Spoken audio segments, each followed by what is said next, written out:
আসসালামু আলাইকুম এভরিওয়ান, কেমন আছেন সবাই? Welcome to Mitu's kitchen blog.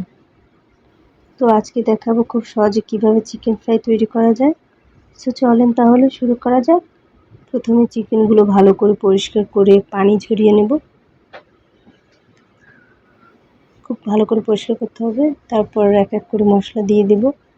তো দিয়ে দিলাম প্রথমে 2 স্পুন রসুন বাটা, তারপর দিয়ে দিব 2 স্পুন পেঁয়াজ বাটা।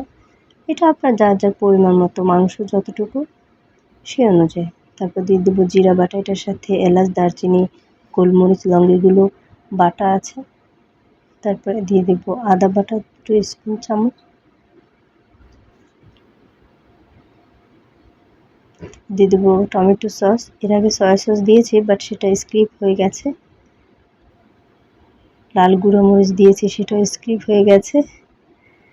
দিয়ে দিলাম এক ফালি লেবু রস, ভালোভাবে মিশিয়ে নেব। অবশ্যই লবণটা চেক করে নেবেন, কারণ সয়া সসে লবণ থাকে, তাই আমি কম দিয়েছি। আপনার যার যতটুকু প্রয়োজন, যে যেভাবে খান সে সেভাবে দিবেন লবণটা। আস্তে ম্যারিনেট করে নেব খুব ভালো করে, উল্টে পাল্টে, কারণ ম্যারিনেটের ভিতরেই সব কিছু। কারণ ভালোভাবে মশলা না ঢুকলে চিকেন ফ্রাইটা টেস্ট হবে না, ভালো টেস্ট আসবে না। তারপর রেস্টে রেখে দেবো 30 মিনিটের জন্য বন্ধুরা। 30 মিনিট পর আবার চলে আসলাম। দেন এখন একটা ডিম ভেঙে দিব। 2 চা চামচ ময়দা দিয়ে দিব কোট করার জন্য। এটা শুধু ভাজার আগের মুহূর্তে করতে হবে, এটা ম্যারিনেট করার পরে বেশিক্ষণ রাখা যাবে না। লাস্টে যে ডিম আর ময়দা দিলাম, এই ম্যারিনেটটার পরে আর রাখা যাবে না, এটা করে সাথে সাথেই ফ্রাই করতে হবে। ভালো করে মিশিয়ে নেব। তেল মিডিয়াম টু লো হিটে তেলটা গরম করে একটু হালকা হিট আসলেই এই চিকেনটা দিয়ে দেবো এক এক করে।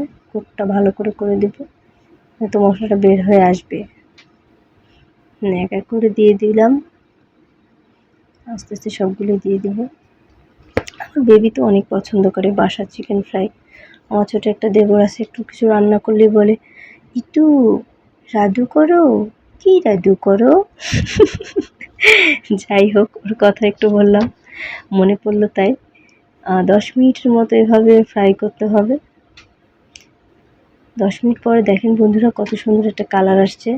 উল্টে পাল্টে দিব, খেতে অনেক টেস্টি হবে মনে হচ্ছে কালার দেখে। জাস্ট উল্টে দিলাম। 80% হয়ে যাওয়ার পরে উঠিয়ে নেব।